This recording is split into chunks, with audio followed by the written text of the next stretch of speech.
제46차 최고위원회 회의를 개최합니다.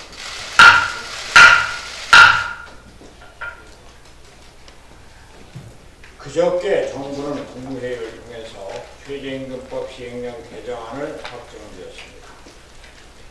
31일 국무회의에서 의결할 개정안에서는 주휴시간을 최저임금 산정 기준시간에 포함시켜 기업의 커다란 부담을 남겨주었습니다. 지난주 홍남기 부총리가 주재한 녹실회의에서 기업의 어려움을 덜어주는 정책 방안이 있을까? 결국은 문재인 대통령의 이념 편향적 경제 철학이 그대로 관철된 것입니다. 문재인 대통령은 어제 강로의 시인의 시를 인용한 성탄절 메시지를 통해 국민의 민생과 경제를 걱정하고 오늘은 1년 만에 국민경제자문회의를 주재하면서 민생경제 행보를 이어간다고 합니다. 문재인 대통령은 최저임금 속도 조절론을 말하면서 기업의 어려움을 덜어주고 민생과 경제를 고민하는 제스처를 보여줬지만 실제로는 기업의 고통을 안겨주고 경제는 내리막길로 재촉하는 정책을 취하고 있으니 문재인 정부의 진정한 경제 방향이 무엇인지 의심하지 않을 수 없습니다. 개정된 최저임금 시행령이 시행되면 연봉 5천만 원대의 대기업도 최저임금을 위반하게 되는 상황이 발생하는 데서 대다수의 자영업자와 소상공인들이 범법자로 양산될 것이 명확 원합니다. 고용은 줄고 시장과 기업이 활력을 잃을 것입니다. 대기업 근로자는 소득이 느는 반면 취약계층은 일자리를 잃어 소득 양극화가 심화될 것입니다. 저는 최저임금 인상과 근로시간 단축으로 혼란을 겪고 있는 시장에 안심을 주는 것이 우선이라고 말씀드린 바가 있습니다. 내년도 최저임금 인상을 동결하거나 최소한도 반년이라도 유예해달라고 요구하는 것은 기업에게 안심을 시키고 정부가 시장과 경제의 안정을 위해 적극 나서고 있다는 노력을 보여주라고 하는 것이었습니다. 문재인 대통령이 이렇게 앞다르고 뒤다르게 경제 정책을 추진하니 시장의 혼란만 가중되고 국민의 신뢰를 잃을 수밖에 없습니다. 문재인 대통령은 지지율의 데드크로스를 엄중히 받아들여야 합니다. 최저임금 인상 속도 조절론을 말로만 인심 쓰고 내용은 기업에 커다란 짐을 지우는 선택을 한 문재인 정부가 정말로 걱정입니다. 쓰러져가는 경제를 어떻게 일으켜 세울지에 대한 비전은 전혀 없이 소득주도 성장의 이념 편향 정책만 고집하는 문재인 정부에 대해 무슨 조언을 할 수 있을지 답이 안 보입니다. 쇠기의 경일기 같은 문재인 정부에 대해서 지지율 데드크로스와 에임덕 현상을 걱정해야 할지 내년도 구렁텅이로 몰릴 국민 경제를 어떻게 살려나갈지를 걱정해야 할지 그저 걱정이 자산일 뿐입니다.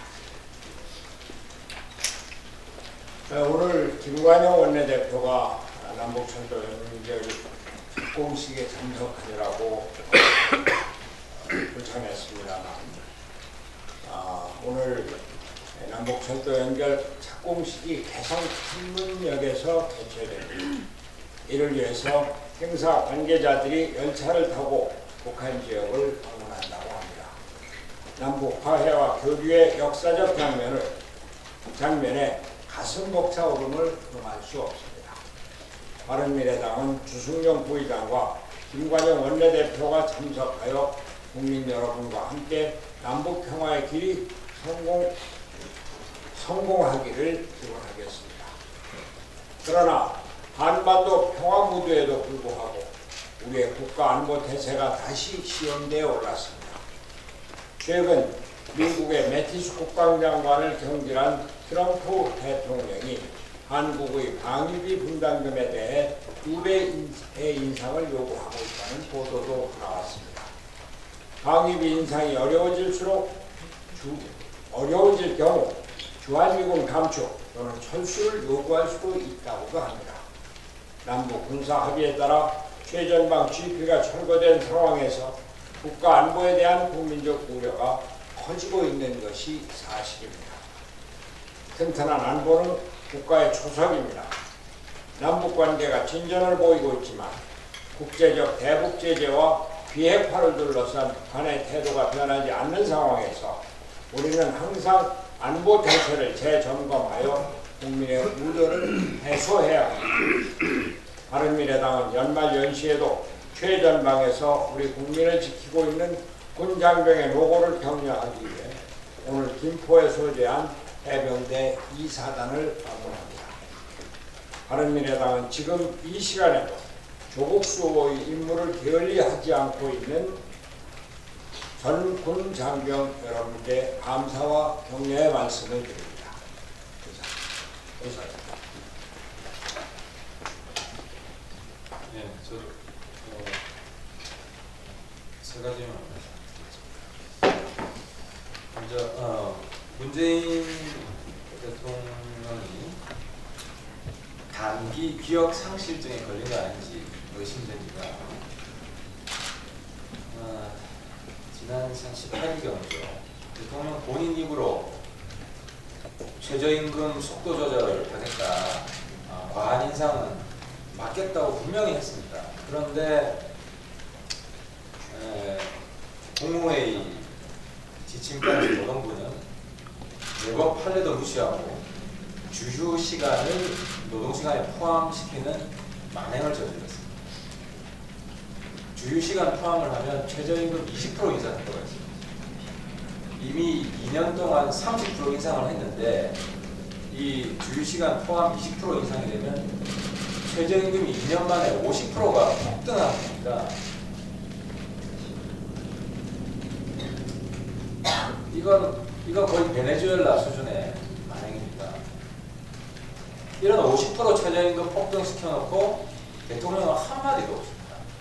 아니 본인이 이 최저임금 속도 조절하겠다고 해놓고 브레이크 밟겠다고 해놓고 이 정도 엄청난 가속 페달을 밟았는데 대통령이 한마디도 없습니다. 최저임금 속도 조절하겠다면 주휴수당은 폐지하는 게 맞습니다. 주휴수당이 존재하는 나라 OECD 국가에서 거의 없습니다. 대만, 터키 정도고 미국, 일본, 독일, 프랑스 이런 대부분의 우리보다 앞선 선진국들은 주 휴일이 전부 다 무급입니다. 이 주휴수당 들어가고 최저임금 폭등하는 바람에 저희들이 지난번 손학규 대표님과 같이 소상공인 만났지만 편의점, 특히 편의점 같은 곳에는 주 15시간 이하 초단기 알바, 쪼개기 알바만 급증하고 있습니다.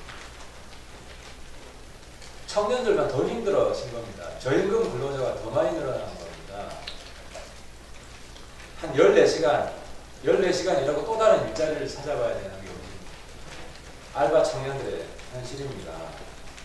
대통령이 현재의 재앙적 경제위기의 원인이라는 사실을 대통령 스스로 직시를 해야 합니다. 대통령이 행복 타령할 때 대통령을 원망하는 국민들이 급증하고 있습니다. 나머지 군사 문제도 말씀드리겠습니다. 일본이 적반하장입니다. 가히 제2의 운요 사건이라고 부를만합니다. 제가 오늘 오전에 국방부로 보고받은 바에 따르면 대함 미사일을 장착한 일본의 해상 초계기가 한국의 광개토 대함 근접 비행을 2번이나 했습니다. 일반적으로 그 한일 중간 수역에서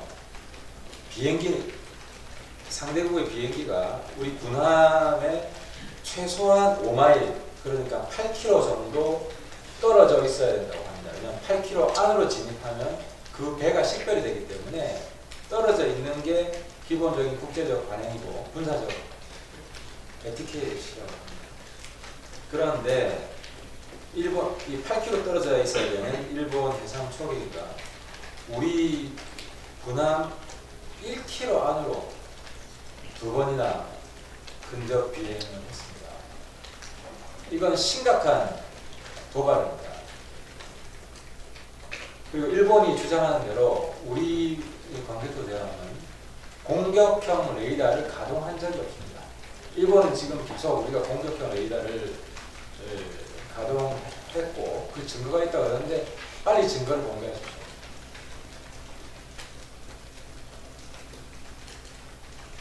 오히려 우리 해군이 이 상황을 악화시키지 않으려고 최대한 인내를 한 겁니다. 일본의 이런 도발에도 불구하고. 그럼에도 불구하고 일본이 거의 북한처럼 된 것 같아요.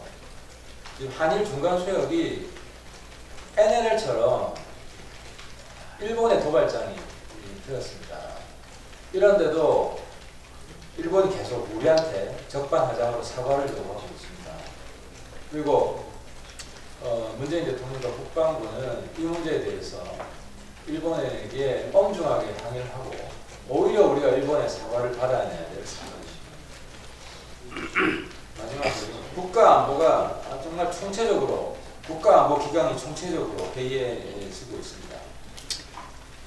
우리 군도 그렇고 특히 육군, 민주당도 그렇고 국가안보에는 관심이 없습니다. 제사보다 제밥에 관심이 있다고. 그 국방부에서 아무런 지침을 내지도 않았는데 철거된 GP 잔해를 가지고 군 사단장은 선물 액자를 만들고 민주당은 그걸 덜컹덜컹 받아가지고 자랑하고 다니고 있습니다. 해체된 GP는 베를린 장군과 같은 것이고 우리나라 안보를 상징하는 것입니다. 그 잔해는 이미 국방부에서 철저히 보존하라고 5월 초에 지침이 내려갔습니다. 그런데 이 7사단인가요? 7사단장은 그 GP 철조망 잔해를 가지고 액자를 만들어서 선물을 뿌리고 다니고 있습니다. 그리고 민주당은 그걸 받아와서 좋다고 기자들한테 보여주고 자랑하고 다닙니다. 이런 민주당, 대한민국 안보를 책임질 거라고 우리 국민이 어떻게 믿을 수 있습니까? 그리고 이 사단장은 정말 대한민국 우리 육군의 명예에 먹칠을 한 겁니다. 이 사단장한테 철조망 액자 하나 선물해서 집으로 보내십시오. 이 사단장은 즉각 해임을 해야 됩니다. 이건 일종의 항명입니다. 장관이 아무런 말도 안 하는데 군에서 어떻게 임의로 일을 처리할 수가 있습니까? 우리 실사단장과 내가 군 전체 문제가 아니기 때문에 실사단장과 민주당은 국민 앞에 사과하고 민주당은 이 철조망 액자 빨리 반납을 하십시오. 우리 국민 앞에 사과하십시오.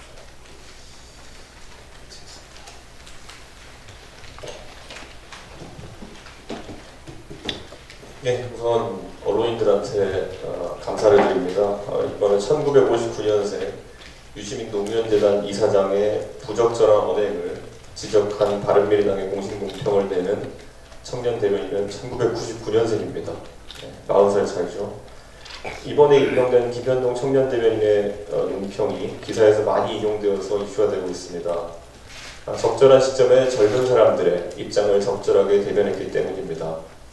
피상적으로 젊은 20대의 소외감과 박탈감을 축구와 컴퓨터 게임으로 보고 있는 것이 집권 세력의 어용 지식인을 자처한 사람의 시각이라면 이것은 절망적입니다. 그리고 최근에 강적들에서 김갑수 평론가에게 젊은 시각으로 반박했던 김홍균 대변인은 1997년생입니다. 제가 정치에 발을 들여놓았던 나이보다도 5년씩은 일찍 시작하는 겁니다. 바른 토론 배틀과 바른미래당의 젊은 세대의 육성 정책은 보여주기가 아닙니다. 앞으로도 능력 있는 인재들을 실력 위주로 선발해 정치적 경험을 쌓을 기회를 만들겠습니다. 오늘 우리 당의 지도부에 김포 해병대 방문에도 청년 대변인이 함께합니다. 논리적이고 합리적이라면 47년생 손학규 대표의 주장과 68년생 하태경 최고위원의 목소리도, 그리고 85년생 이준석의 의견도 넘어서서 99년생의 가장 젊은 목소리가 바른미래당의 목소리와 당론이 될 수 있습니다. 젊은 기억보수 인재들로 이게 꼰대가 되어가는 과거의 타성에 젖은 진보 논객들을 앞으로도 논박하고 보수의 품격을 저해하고 있는 불량식품 같은 가짜뉴스 선동꾼들과는 다른 정치 문화를 만들어 보이겠습니다.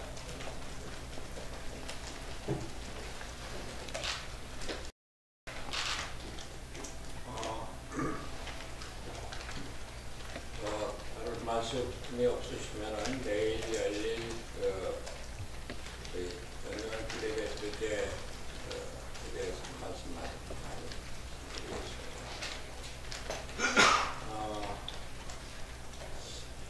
자꾸 말씀드리기도 사실 좀 많은데 지금 거대 양당의 원내대표가 딴소리를 하고 있는 거에 말씀 한번 드리겠습니다. 지난 15일 여야 5당 원내대표가 연동형 비례대표제 도입을 서면으로 합의를 했음에도 불구하고 당사자인 홍영표 원내대표와 나경원 원내대표가 앞장서서 거짓말을 하고 있습니다. 연동형 비례대표제 도입을 위한 구체적 방안을 검토한다, 이렇게 합의문에 분명하게 명기가 되어 있는데, 이것은 연동형 비례대표제 도입을 대전제로 한다는 이야기입니다. 그런데 이제 와서 연동형 비례대표제 도입을 검토한다는 뜻이라면서 강변하고 말을 바꾸고 있습니다. 황당한 일입니다. 문재인 대통령도 자신의 발언을 녹화하면서까지 국회 합의를 지지한다고 민상위원장에게 확인했고, 저로서도 단지 연동형 비례대표제 도입을 검토한다는 것이었다면 결코 단식을 두지 않았을 것입니다. 자신들의 기득권을 빼앗기지 않으려는 거대 양당의 속내가 만천하에 드러났습니다. 지난 30년 동안 승자독식 양당제에 거주하면서 사회와 민주주의의 발전을 번번이 발목 잡아온 기득권 양당을 움직이기 위해서는 국민의 목소리가 절실합니다.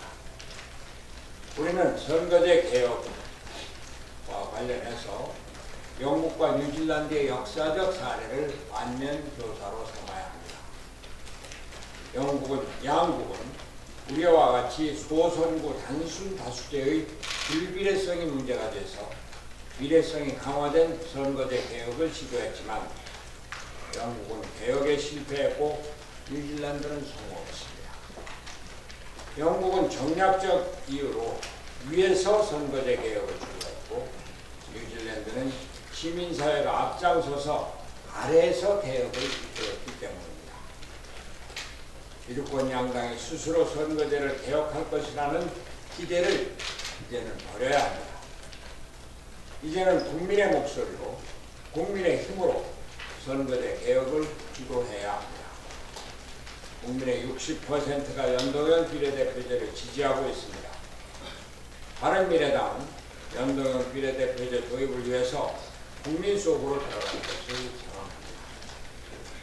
내일 신촌에서 서울지역 당원과 지지자들이 모여 연동형 비례대표제 도입을 촉구하는 집회를 갖는 것을 시작으로 해서 이제 내년부터 전국 각지에서 전 국민을 대상으로 한 총력 선전전에 도입할 것입니다. 지역위원장을 비롯한 당원동지 여러분께서도 연동형 비례대표제 도입이야말로 대한민국 민주주의의 발전을 위한 역사적, 시대적 사명이고 그 첫걸음임을 인식을 하고 이번 대국민 홍보전에 전 당원이 동참해 주시기 바랍니다. 이상입니다. 네, 두 번째로 전화하겠습니다.